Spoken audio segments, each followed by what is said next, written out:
Welcome to my channel Abidas Maths. মই যোৱা বছৰ হৈ যোৱা গ্ৰেড 3 গ্ৰেড 4 আহা কিছুমান প্ৰশ্ন মই আজি আলোচনা কৰিম।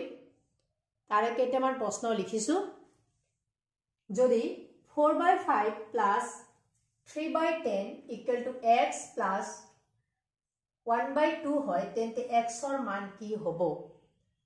এটো এটা ফ্ৰ্যাকশন ভগ্নাংশ দিয়া আছে, এটো এটা দিয়া আছে equal to x plus 1/2 আছে।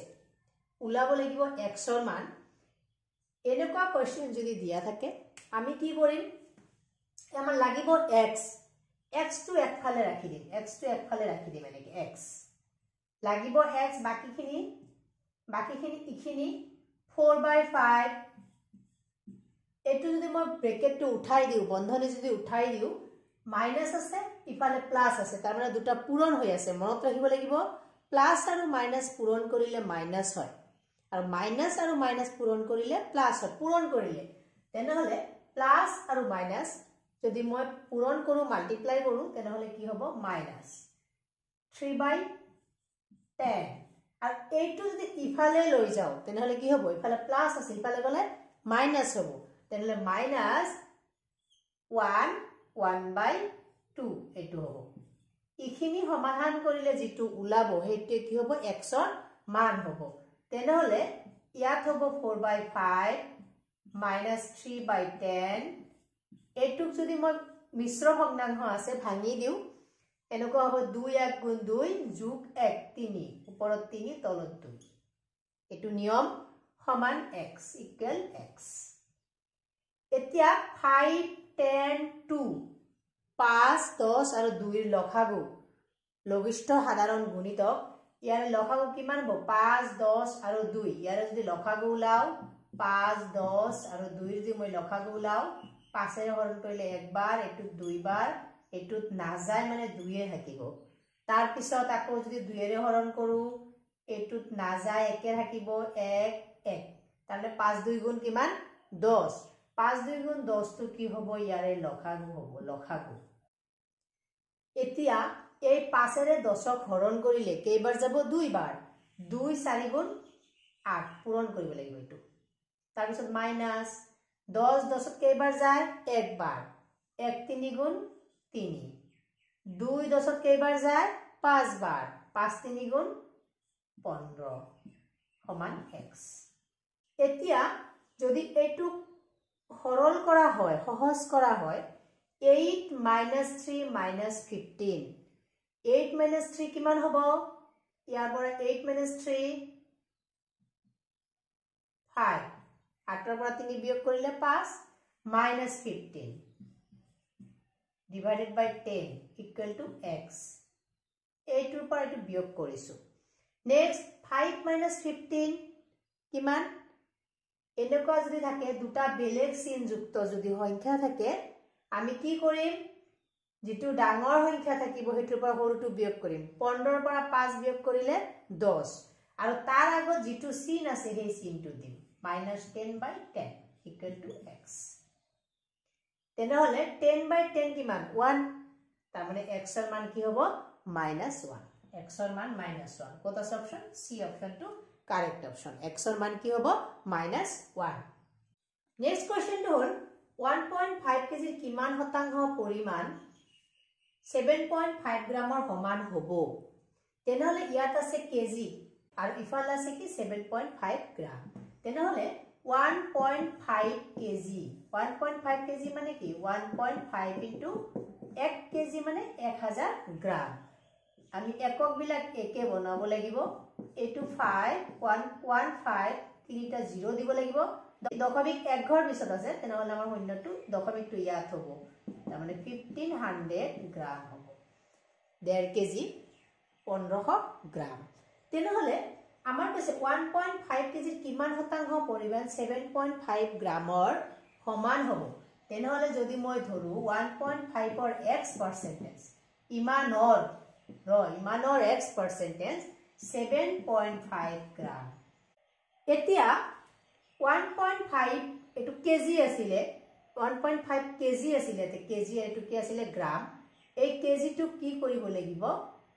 গ্ৰামলৈ নিব লাগিব তাৰ মানে 1500 গ্ৰামৰ কিমান x percentage মানে x by 100 equal to 7.5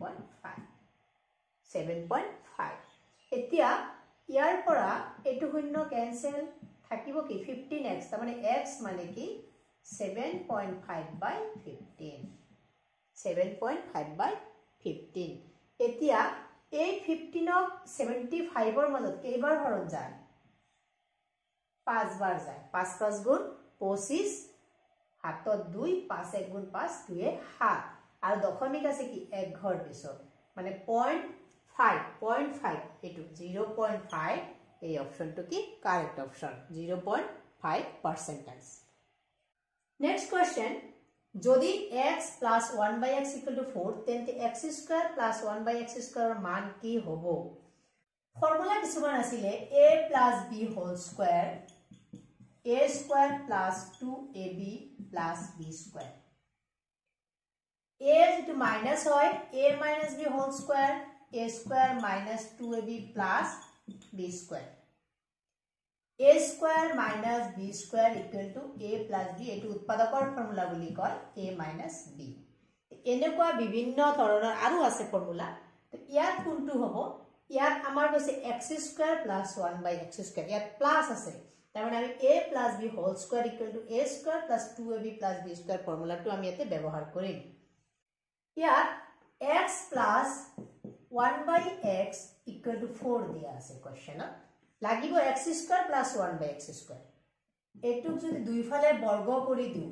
x plus 1 by x whole square তেনে লাগিব কি 4 square और এটুক লিখা যাব a plus b whole square আকাৰত a square plus 2a এবিলা পূৰণ হৈ আছে b plus b square equal to 16 4 square 4 into 4 16 4 4 गुण 16 और x square एटु x की कैंसिल एटु कैंसिल থাকিব কি তাতে 1 2 1 গুণ 2 2 एटु 1 by x square 1 square by x square তার মানে 1 by x square equal to 16 কি পোৱা গল x square plus 1 by x square equal to 16 minus 2 equal to 14 এটু অপশন কারেক্ট অপশন হবে Next question, যদি a equal to b और a equal to 3 হয় তেন্তে ab square whole square into 3ab power 4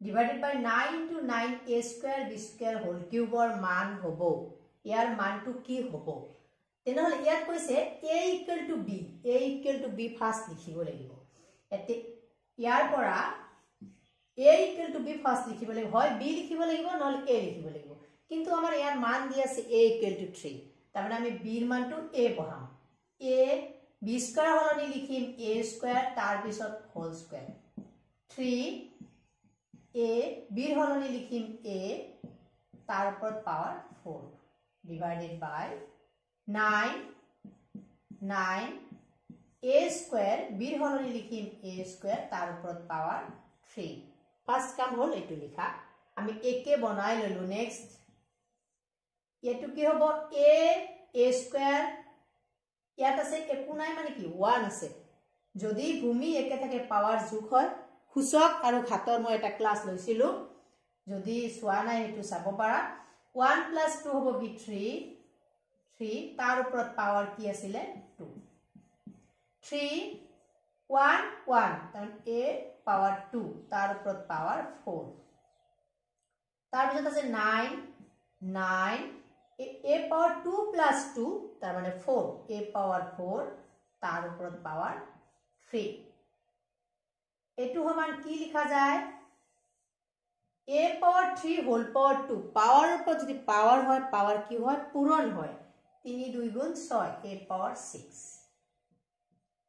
এটু 3 power 4 এনেকে পূরণ হৈ আছে এটুৰ উপৰ তো পাওয়াৰ হবে এটুৰ উপর তো পাওয়ার হবে into a power 4 2 গুণ 8 a power 8 পিছত এটু আহিব 9 into 9 তার মানে 81 into a power 4 whole power 3 তার মানে a power 12 এতিয়া 3 power 4 3 power 4 মান কিমান 81 এটোৰ মান কিমান 81 ক্যান্সেল তাৰ পিছত আহিল a power 6 a power 8 আকৌ পূৰণ হৈ আছে ভূমি একে পাৱাৰ কি হ'ব ইয়াৰ পৰা পাৱাৰ কি হ'ব যোগ হ'ব a power 6 plus 8 a power 14 আৰু তলত আছে a power 12 তেনেহলে a power 14 আৰু 12 হৰণ হৈ আছে এটো বিয়োগ হ'ব a power 14 minus 12 14 minus 12 equal to 2 এতিয়া এর মান দিয়া আছে কিমান 3 তার মানে কি 3 square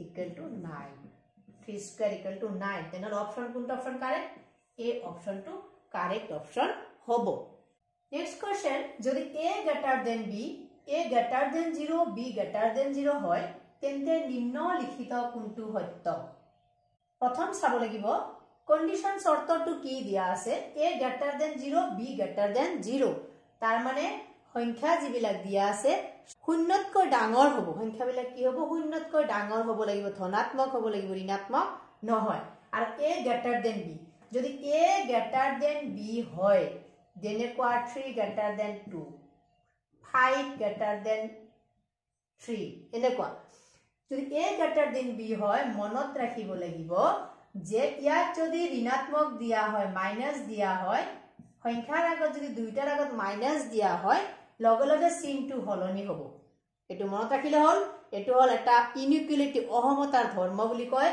a greater than b যেতিয়া আমি চিন দিম বেলেগ তেনেহলে কি চিনটো উলটি যাব যেনেকৈ এটো যদি মই মাইনাস চিন দিও -3 less than -2 -3 সদায় কি -2 তকৈ সৰু সংখ্যা ৰেখা এটো সংখ্যা ৰেখা ইফালে 1 ইফালে 2 ইফালে 3 -1 -2 to number line বুলি কয় এনেকে ইফালে জিমানে যাব বাঢ়ি যাব আৰু ইফালে জিমানে আহিব কমি আহিব ইখিনি মনত ৰাখিলে হল যে ইফালে গলে বাঢ়িব ইফালে আহিলে কমিব তেনেহলে যেতিয়া আমি মাইনাস দিম চিনটো উলটি যাব তাৰ মানে অপশন এ অপশনটো কি হ'ব কাৰেক্ট অপশন হ'ব তো আশা কৰো তোমালোকে বুজি পাই আছা মোৰ ক্লাস মই নেক্সট আৰু আলোচনা কৰিম আগৰ বছৰৰ প্ৰশ্নবিলাক গটেখিনি দিবলৈ চেষ্টা কৰিম আজিলৈ ইমানে ধন্যবাদ